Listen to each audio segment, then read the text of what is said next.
guys, welcome to Cinnamon-Babe Horror Stories. I'm Cinnamon-Babe, and every Friday I discuss creepy topics while I do my makeup. So if that interests you, please like and subscribe, and please enjoy the video. And also, I ended up missing last week, had so much going on. I'm going to try to not let that happen again. So yes, please enjoy the video.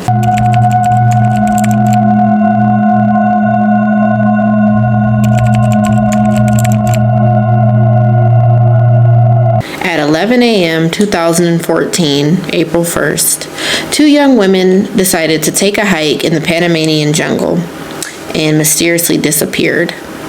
The evidence that was left behind left the internet, the investigators, and the family of the victims dumbfounded.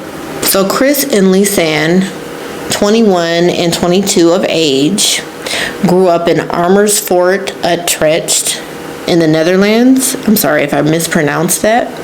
And they both were very intelligent and had a bright future ahead of them. So Kris completed her degree in cultural studies from the University of Utrecht, and Lisanne graduated with a psychology degree. So the two were looking to celebrate their achievements with a trip to Panama. Girls moved in together in the same dorm, and they worked together at a cafe. And for 6 months, they saved up for their trip to Panama. They wanted to do volunteer work with kids, and they were interested in learning Spanish. This trip was going to be very immersive for the two. So on March 15th, 2014, the two arrived in Panama. And for 2 weeks, they pretty much were just doing sightseeing. And I don't know how long they planned on staying, but obviously it was going to be for a while, because 2 weeks of sightseeing, like for me, that would have been the whole trip. So then on March 29th, the two arrived in Boquete, Chirique. I hope I'm pronouncing that correctly. So the two girls, they ended up staying with a local family. The local family owned a restaurant, like a cafe, and they also had like a family dog that the girls, I guess, started to get close to, and the girls were working with children at the time. So on April 1st, the girls decided that they were going to go on a hike, and where this hike was located, clouded forest, and the forest surrounded the Baru volcano, and the trail was called El Panista Trail, and it was near Boquete where they were staying. Before the girls embarked on the trip, on the hike, they were seen having lunch or brunch with two men that were also tourists. And then apparently the girls brought the family dog with them. So the girls embarked on the trail around 11 a.m. But when the girls didn't return that night, the dog that went along with them returned by itself back to the family home that they were staying at. So by then, the parents of Kris and Lisanne stopped receiving check-in texts and calls from the girls. And by April 2nd, the girls had missed their appointment that they had with a local tour guide that was supposed to show them around.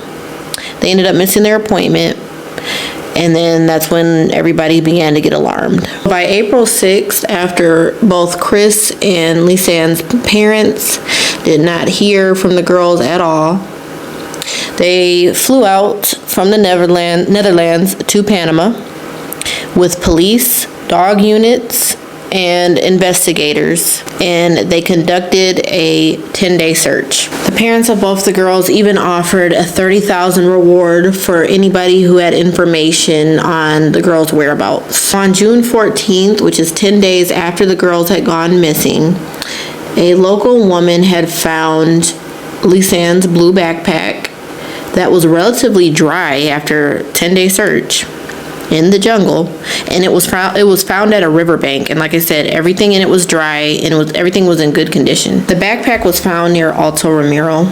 So the backpack, like I said, belonged to Lisanne, but inside the backpack was both of the girls' phones, 2 bras, 2 sunglasses, Lisanne's insurance card.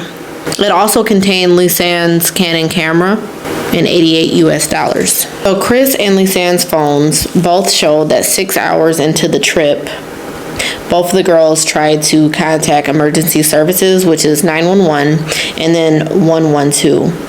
But because of where they were located, they're in the jungle, there was little to no reception, and so each time that they tried to make emergency contact, the calls failed. So from April 4th to April 11th, both of the girls' phones showed that they were being turned off multiple times, on and off. Basically, the theory is so that they could conserve energy for their phones, so that their phones wouldn't die, and that they could keep searching for reception. So between April 5th and April 11th, Lisanne's phone would continue to be turned off and on, but each time it was turned off, the PIN would be entered incorrectly. And that raised suspicions, because like, did someone have their phone and was like trying to get into it but couldn't, and they kept turning it off and on.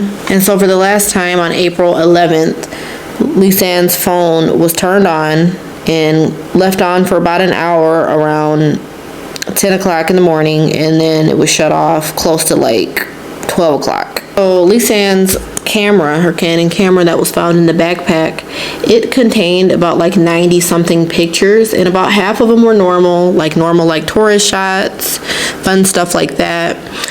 And the rest of them on April 8th were weird, really strange pictures. A lot of them weren't in focus. Only one of them contained the girls, and it was Kris, and it was her hair, like it was a close-up of her hair. A lot of the pictures weren't in focus.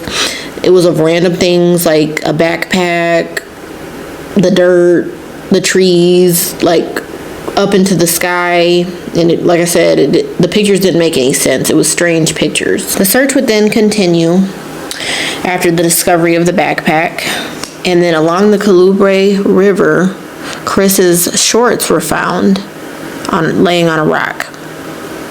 And then shortly after that, within the same like distance, they were able to find 33 bones. 2 of the bones were a pelvis and a boot with a foot inside of it. And the DNA testing confirmed that all the bones belonged to both Kris and Lisanne. So none of the bones had any marks or scratches on them that would have occurred either naturally or from someone doing that.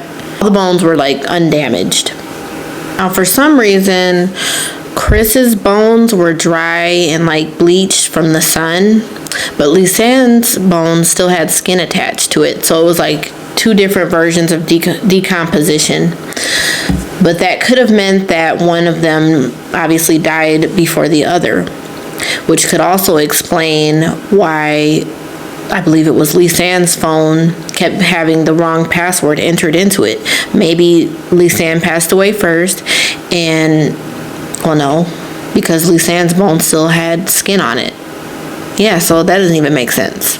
I mean, but still, like, there's multiple theories on what could have happened to the girls, but the thing is, anything could have happened, because they went out into the Panamanian jungle, just the 2 of them, and they were not from Panama.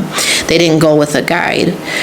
And so anything could have happened. There's so many different theories. Some people believe that they were kidnapped and cannibalized. Unfortunately, I really hope that that's not what happened.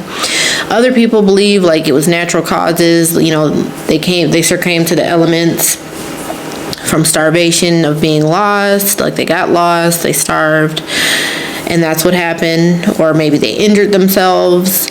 Like, there's just so many different things that could have happened.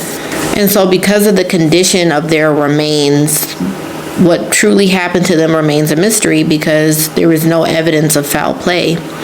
But the only thing that remains very strange and very suspicious is that Lisanne's backpack was placed clean and perfectly by a river, and everything in it was undamaged. And this was after 10 days that they had gone missing in a very wet area. Like, this place rains all the time.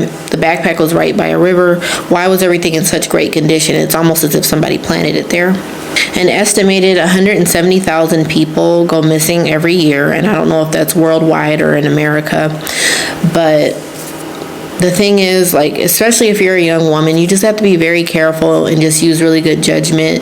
It was good judgment that they went together. It was two of them, but as you can see, that still doesn't really decrease the chances of something terrible happening.